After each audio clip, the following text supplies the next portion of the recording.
pense que j'ai fait une connerie. Une grosse connerie. Mais, si vous allez me suivre, vous allez voir que ma connerie, quelle taille elle peut avoir. Et qu'elle n'est pas... Comment dire? En fait, j'en sais rien si j'ai fait une connerie ou que j'ai pas fait une connerie. Donc, je vous la présente. Une Tesla P85D. Bon, moi, je la présente en mode réel, pas en mode beauté. Je rentrerai dans les détails.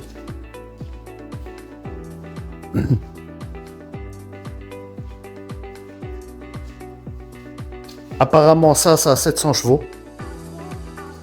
On verra ce que ça vaut. Ouais, acheter une Tesla en 2025, est-ce que ça vaut la peine? Est-ce que c'est encore d'actualité? Est-ce qu'elle a vieilli? Je sais pas, c'est des questions que je me pose. Je me suis renseigné sur YouTube. J'ai regardé qu'il n'y avait pas tellement de vidéos sur ce sujet.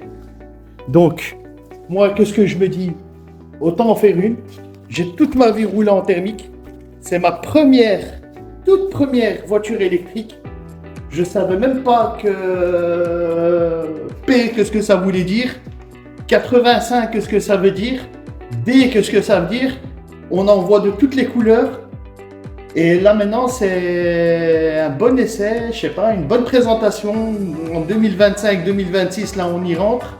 De voir un petit peu ce que ça donne. Les performances, qu'est-ce que c'est. En tout cas, moi, il y a une chose que je peux vous dire. C'est que je sais pas qu'est-ce que j'ai foutu dans ma vie pour en arriver là. J'en sais rien. Moi qui étais un anti-électrique, je le dis et je l'assume complètement. Les électriques, je voyais ça comme une centrale nucléaire roulante. Mais bon, après A plus B, j'ai été contraint à m'adapter. Ouais, peut-être bien, m'adapter. Donc, ouais, par hasard, je suis tombé dessus. J'ai toujours eu... j'ai toujours eu des thermiques. Je sais même pas par où commencer, parce que même moi, je m'étonne de moi-même. Que je me retrouve avec ça là maintenant. Donc, suivez-moi, abonnez-vous. Donc, comment elle se présente? C'est un modèle 2015. Ah ben voilà, ça tombe bien. On ne sait pas l'ouvrir. Voilà, la réalité, ouais, il faut une clé. Et la clé, elle se trouve bien sûr, voilà. Donc, on va commencer par une chose qui est marrante. La clé. Donc, la clé, c'est une petite Tesla.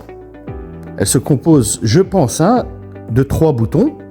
Donc, un bouton ici, un bouton sur le toit et un autre bouton sur le capot.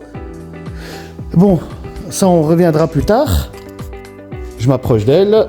Revenons à nos boutons. Ah, ben voilà. Ah, waouh, ça marche. Incroyable. Donc, l'intérieur, il se présente comme ça. Je ne rentrerai pas dans les détails aujourd'hui. Aujourd'hui, juste, je montre l'arrière comme ça. Et surtout, il y a une chose à savoir. Une chose très, très intéressante. C'est que c'est une Tesla pas comme les autres. Elle a quelque chose de différent. J'aimerais bien vous laisser... En fait, j'aimerais bien vous le dire. Mais je préfère laisser la surprise.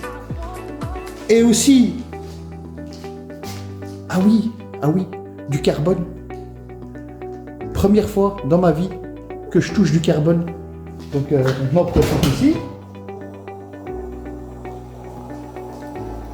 Voiture familiale. Donc, je donne un petit indice. Voilà. La voiture a 10 ans, elle fonctionne encore convenablement. Le coffre fonctionne. Donc, elle a 160 000 km. Ouais, elle a 160 000 km. Elle roule en parfait état. Et je sais pas quoi dire de cette voiture. Je sais pas quoi en penser. Moi, je crois que je vais me mettre tous les... comment expliquer ça? Je crois que je vais mettre tous les Tesla Manado. Mais ça reste... ça reste mon point de vue à moi. Mais je sais pas quoi penser de cette voiture. Je sais pas. Je sais pas quoi en dire. Je sais pas la qualité de... J'en sais rien. Donc elle se compose... Je rentrerai dans les détails. Elle a un petit peu d'Alcantara, du carbone. tout est fonctionnel. Mais ça, 700 chevaux, ça fait quoi? Ça fait quelques semaines que je l'ai. Je la roule quasi tous les jours. Je vous parlerai de l'autonomie. Je vous parlerai de ses performances. Je vous parlerai de son confort, de son entretien. J'ai déjà eu affaire à Tesla. Donc là, très récemment, j'ai eu affaire à Tesla. Il y a un ranger qui est venu. Donc je vous dirai exactement tout ce qui s'est passé, les réparations que j'ai eues et combien ça m'a coûté surtout. C'est ça le plus important, c'est t'achètes une Tesla 10 ans plus tard, une voiture à 120 000 balles. Ah, je vais aussi vous dire, révéler combien je l'ai payé. Donc, je sais pas. Je sais pas quoi en penser. Je sais pas, surtout vous en pensez quoi. Donc là, c'est juste une petite introduction. C'est juste histoire de dire, voilà, je vais rentrer dans une histoire. Je vais rentrer dans un chemin. Je connais rien. Je connais rien en électrique. Donc si vous êtes intéressé et que vous voulez que ça continue, abonnez-vous. Montrez-moi que vous voulez. Et les Teslaman, franchement, là, je crois que j'ai besoin d'un coup de main. Ah oui. Non, je vais laisser pour la prochaine vidéo. Non, parce que j'ai des choses à dire. Donc, je vais vous montrer ces petits défauts. Parce que j'ai remarqué quand même, ça fait quoi? Ça fait 3 semaines que je l'ai. J'ai remarqué des petits défauts qu'elle a. Je sais pas, les gars. Est-ce que j'ai fait une connerie? Ou j'ai fait le bon choix?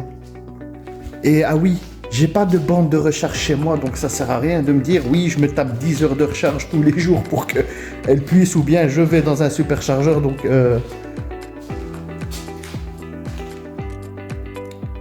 j'ai besoin de vous. J'ai besoin que vous me dites, des vrais Teslaman, je sais pas, hein.